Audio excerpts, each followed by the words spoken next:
இன்று அதிகாலையில் சபஹாசாலிம் பகுதிகளில் இருந்து எங்களுடைய சாரதி ஒருவர் ஃபஜர் தொழுகையை முடித்துவிட்டு வரும்போது வந்த நேரடி காட்சியை நான் இன்று அதிகாலை 5:30 மணி அளவில் பதிவிட்டிருக்கும் வீடியோ காட்சி. குவைத், ஜோர்தான், ஈராக் இது போன்ற நாடுகளிலிருந்து நேரடியாக தற்போது காணக்கூடியதாக உள்ளது. அஸ்ஸலாமு அலைக்கும் வரஹ்மத்துல்லாஹி வபரகாத்துஹு. அன்பார்ந்த அனைத்து உறவுகளுக்கும் இனிய காலை வணக்கம். உங்கள் மீது சாந்தியும் சமாதானமும் உண்டாகட்டும். இன்றைய காலை பொழுது உங்கள் அனைவருக்கும் இனிய பொழுதாக அமைய எல்லாம் வல்ல இறைவனை பிரார்த்தித்தவனாக இன்றைக்கும் கோயத்துடைய பல முக்கியமான செய்திகளை பற்றி தான் பார்க்க போகிறோம். வீடியோவை கடைசி வரைக்கும் பாருங்க. தெரியாத நண்பர்களுக்கும் மறக்காம ஷேர் பண்ணுங்க. வீடியோ பிடிச்சிருந்தா ஒரு லைக் பண்ணுங்க, சப்ஸ்கிரைப் பண்ணுங்க, தொடர்ந்தும் சப்போர்ட் பண்ணுங்க. கோயத்துடைய டினார் மதிப்பும் அவ்வளோதான் பார்த்தலாம். இலங்கைக்கான ரூபாயில் ஒரு தினாரின் மதிப்பு 972 ரூபாய் 6% உள்ளது. இந்தியாவின் ரூபாயில் ஒரு தினாரின் மதிப்பு 280 ரூபாய் 10% உள்ளது. இது வந்து அல்முசைன் எக்ஸ்சேஞ்சுடைய அப்ளிகேஷன் ஆன்லைன் ரேட் ஆகும். கூகுள் ரேட் பார்த்தலாம். இலங்கைக்கான ரூபாயில் ஒரு தினாரின் மதிப்பு 975 ரூபாய் 21% உள்ளது. இந்தியாவின் ரூபாயில் ஒரு தினாரின் மதிப்பு 281 ரூபாய் 48% உள்ளது. அமான் எக்ஸ்சேஞ்ச் ரேட்டை பார்த்தலாம். இலங்கைக்கான ரூபாயில் ஒரு தினாரின் மதிப்பு 977 ரூபாய் 51% உள்ளது. இந்தியாவின் ரூபாயில் ஒரு தினாரின் மதிப்பு 280 ரூபாய் 11% உள்ளது. ஜஜில் எக்ஸ்சேஞ்ச் ரேட்டை பார்த்தலாம். இலங்கைக்கான ரூபாயில் ஒரு தினாரின் மதிப்பு 977 ரூபாயாக உள்ளது. அதே 100 தினாருக்கு உட்பட்ட பரிவர்த்தனைகளுக்கு 979 ரூபாய் 26% உள்ளது. இந்தியாவின் ரூபாயில் ஒரு தினாரின் மதிப்பு 277 ரூபாய் 90% உள்ளது. ஜஜில் எக்ஸ்சேஞ்ச் பற்றிய மேலதிக தகவல்களை தெரிந்து கொள்ள 97 23 54 61 என்ற வாட்ஸ்அப் இலக்கமுடாக தொடர்பு கொள்ளுங்க. தினந்தோறும் ரேட்டையும் பெற்றுக்கொள்ளுங்க. இலங்கைக்கான ரூபாயில் ஒரு தினாரின் மதிப்பு 977 ரூபாயாக உள்ளது. இந்தியாவின் ரூபாயில் ஒரு தினாரின் மதிப்பு 278 ரூபாய் 91% உள்ளது. இது வந்து ARY எக்ஸ்சேஞ்சுடைய அப்ளிகேஷன் ஆன்லைன் ரேட் ஆகும். KBE எக்ஸ்சேஞ்ச் இலங்கைக்கு 976 ரூபாய் 40%, இந்தியாவுக்கு 278 ரூபாய் 10% வழங்கியிருக்கிறாங்க. குவைத்துடைய பல எக்ஸ்சேஞ்சுகள்லையுமே அக்கௌண்ட் நம்பரை மறைச்சிடுறாங்க. இதை பற்றியும் உங்களுக்கு தொடர்ந்துமே தெரிய தரது. நீங்கள் ஏதாவது ஒரு புதிய எக்ஸ்சேஞ்சுக்கு பழைய பற்றி சீட்டோட போகிறீங்களா, அதான் நிச்சயம் அதில் அக்கௌண்ட் நம்பர் இருக்கா அப்படின்றத செக் பண்ணிக்கோங்க.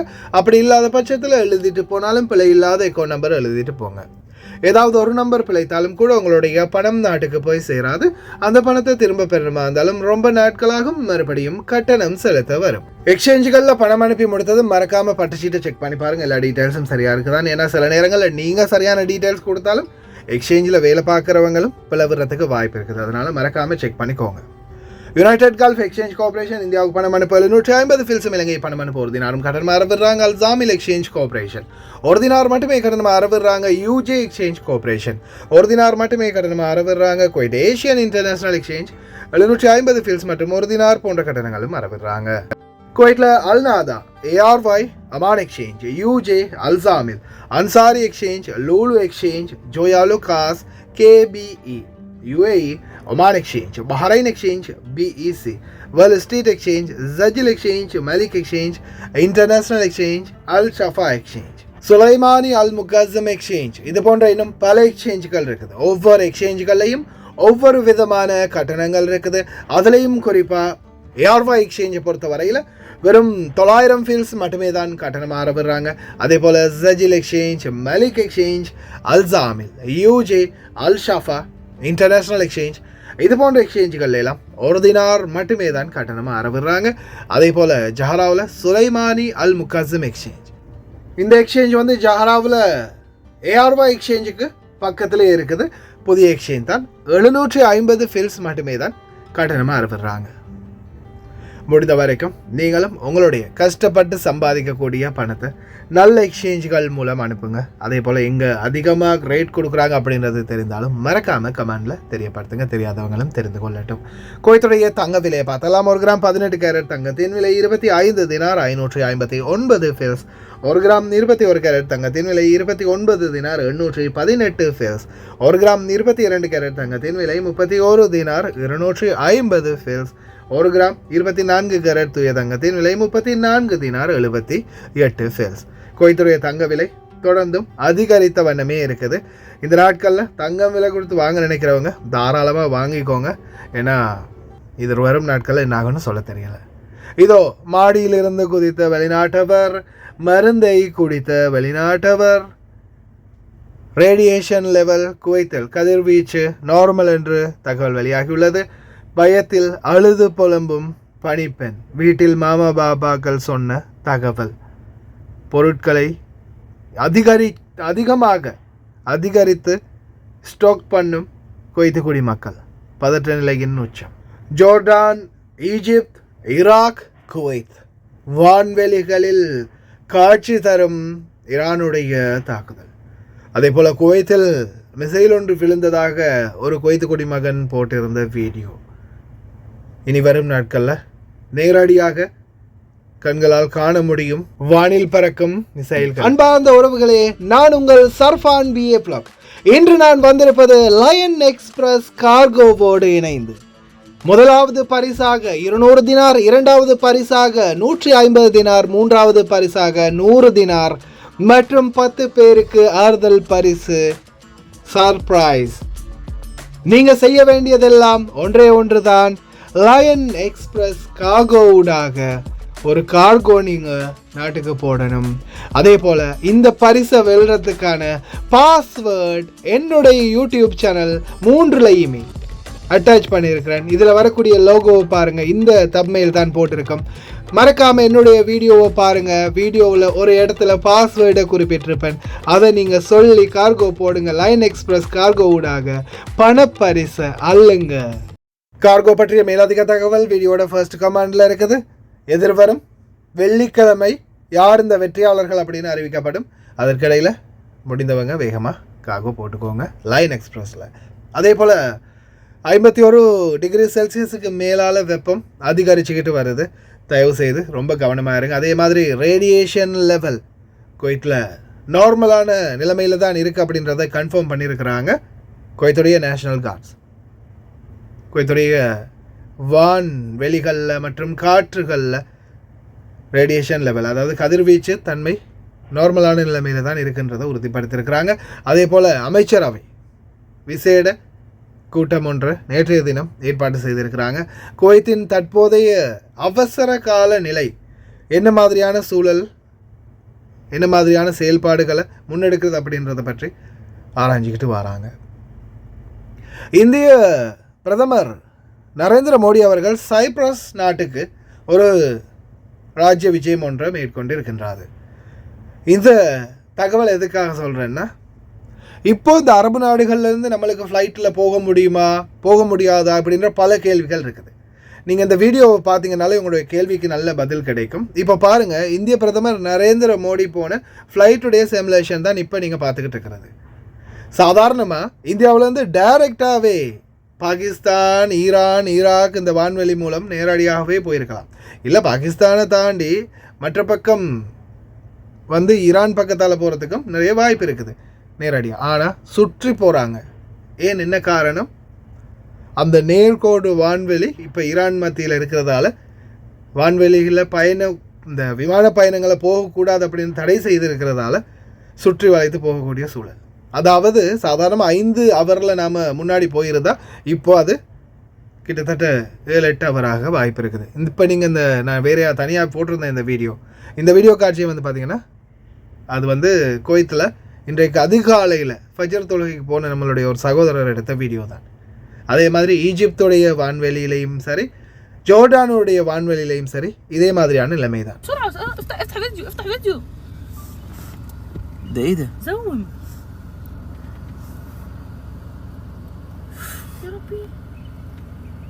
يا ابني دي صواريخ المدى بتاعها اهو.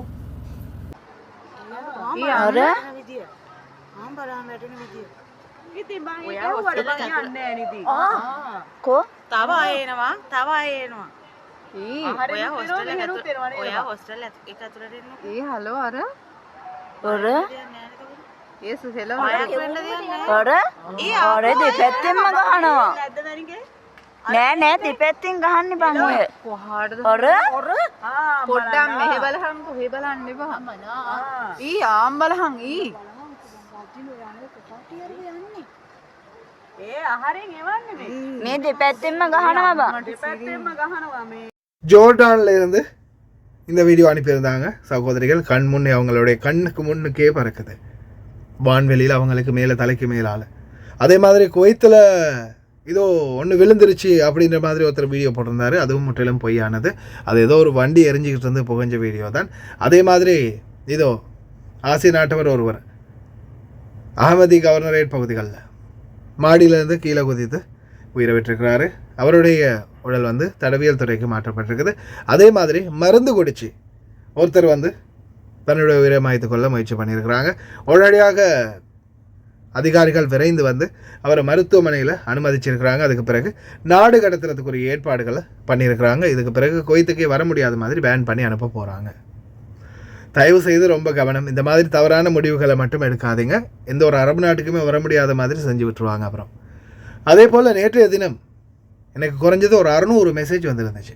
அதில் ஒரு 200 மெசேஜ் வந்து இந்த சகோதரி போட்ட வீடியோ அவ்வளோ வைரலாக நேற்று தினம் போயிருந்துச்சு. கடைசியில் எனக்கு என்ன பிரச்சனைன்னா, இவங்க வீடியோ போட்டிருந்தாங்க. இந்த வீடியோட லிங்க்கை வந்து நிறைய பேர் அனுப்பியிருந்தாங்களா, லிங்கை டச் பண்ணினா எந்த லிங்க்லையுமே வீடியோ வருதில்லை. Video is unavailable. இவங்க ப்ரைவேட் பண்ணிட்டாங்கன்னு நினைக்கிறேன். யாரோ திட்டிருப்பாங்க போல், இந்த மாதிரி பண்ணாத பிடிச்ச உடனே ஜெயிலில் போட்டுருவாங்க, நாட்டுக்கு அனுப்பிடுவாங்க அப்படின்னு ப்ரைவேட் பண்ணிட்டாங்க போல் இருக்குது. கடைசியாக யாரோ ஒரு புண்ணியவான் வீடியோவை ஷேர் பண்ணியிருந்தாங்க இவங்களோட டவுன்லோட் பண்ணி. அதனால் அந்த வீடியோ எனக்கும் பார்க்க கிடைச்சிச்சு. என்ன பிரச்சனைனா, இவங்க வந்து சொல்கிறது உண்மை தான். என்னென்னா, அவங்க சொல்கிறாங்க பாபா மாமாவில் வந்து பார்த்திங்கன்னா பணமெல்லாம் எடுத்துகிட்டு வந்து உடனே வீடு ஃபுல்லாக சாமான்களை நிரப்புகிறாங்க. உணவுப் பொருட்கள், தண்ணி, அது இதுன்னு எல்லாமே கொண்டு வந்து நிறைக்கிறாங்க. இந்த நாட்டிலையும் பிரச்சனை வரும் அப்படின்னு சொல்கிறாங்க. எனக்கு உண்மையிலேயே ரொம்ப பயமாக இருக்குது. குழந்தை குட்டிகளோட போய் நாட்டில் இருந்துடணும் போல் இருக்குது. இந்த மாதிரியான சூழல் வருது. எனக்கு என்ன தெரியல, யாராவது தெரிஞ்சவங்க இருந்தாலும் சொல்லுங்கள், ரொம்ப பயமாக இருக்குது அப்படின்ற மாதிரி கொஞ்சம் அழுது புலம்பி அவங்க வீடியோன்னு போட்டிருந்தாங்க. இந்த வீடியோ தான் நிறைய பேர் நேற்று தான் எனக்கு ஷேர் பண்ணது. என்ன தம்பி அப்படி வருமானு. ஆனால் அதுக்கான உண்மையான காரணம் இது வீடியோவில் சும்மா ஷார்ட்டான ஒரு வீடியோ தாரேன், அதை கேட்டுட்டு வாங்க அடுத்தது சொல்கிறேன்.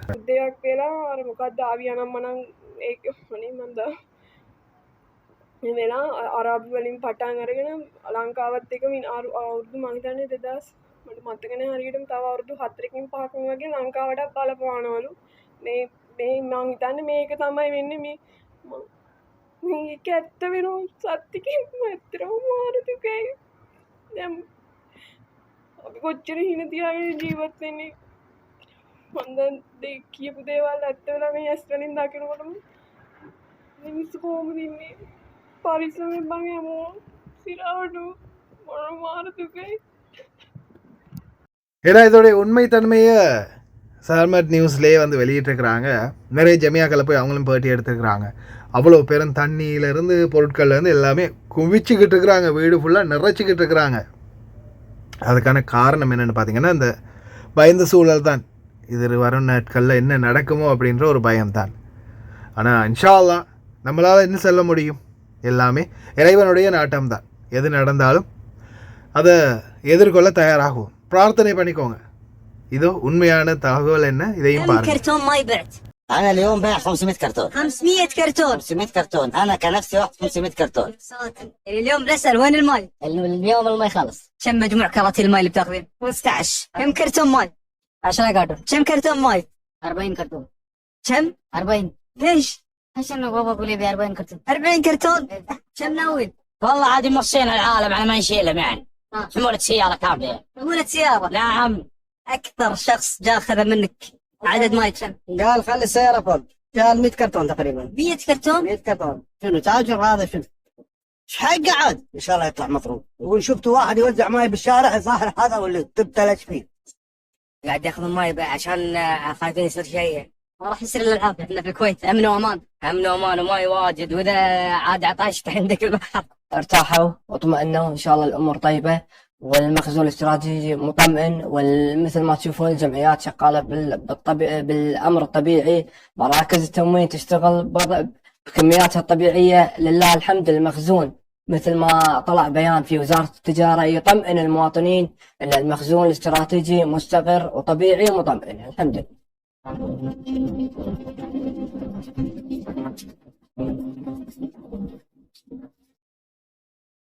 قصة الماي والله الناس متخوفة من اللي حاصل في المنطقة، بس إن شاء الله ما في شيء يعني. موجود الماي؟ موجود يا عمي كثير كثير موجود. انتم مبسوطين بتبيعوا ماي كثير دلوقتي؟ أكيد لازم. خايفين من إيه؟ العطش. بيجينا مثلا الزباين اعطيني 50 كرتون، اعطيني 100 كرتون كذا. 100 كرتون؟ والله العظيم. لا عادي، كل مكان فيه ماي والدنيا بخير، ماكو شيء. ماكو شيء. هذا اللي ترتيب. والله كله ترتيب. كله ترتيب. أنا توني قاعد أتكلم موضوع الماي، رحت الجمعية اليوم ولا كرف، ما أدري يعني العالم قاعدة تاخذ ماي وتاخذ مو بس ماي، كل شيء قاعدين ياخذون. أنا من ساعة رايح أشتري لبن من الجمعية ما لقيت لبن. ترى الكويت فيها خير الحمد لله. والله العظيم فيها خير، والله يعز شيوخنا يعني. الحمد لله كل شيء راهي عندنا. تبيت ماي ولا إيه؟ صراحة مو حق الماي يعني، عشان ما 3 أسبوع.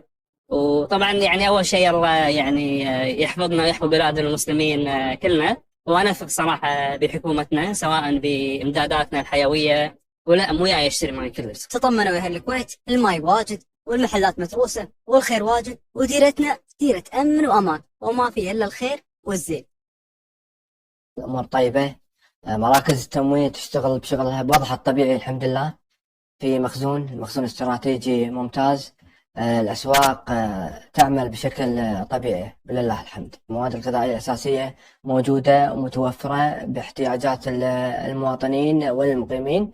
كذلك الأسواق تعمل بشكل طبيعي، الجمعيات التعاونية، الأسواق المركزية الموازية كلها تعمل بشكل طبيعي الحمد ولله الحمد. طبعا وزارة التجارة والصناعة عندها لجنة طوارئ، وفي إدارة الرقابة التجارية يوميا وبشكل دوري تتابع الأسواق، تتابع المواد، تتابع كذلك الأسعار. عندها خطط للطوارئ مستعدة لمواجهة الأزمات. احنا اليوم في وزارة التجارة نوجه رسالة للمواطنين والمقيمين لأخذ المعلومة من المصادر الرسمية. وزارة التجارة عندها حسابات في الميديا، كذلك هناك يعني متحدثين في وزارة التجارة، في الرقابة التجارية، في قطاعات مختلفة. فالأفضل أن المعلومة تؤخذ مباشرة من المصادر الرسمية.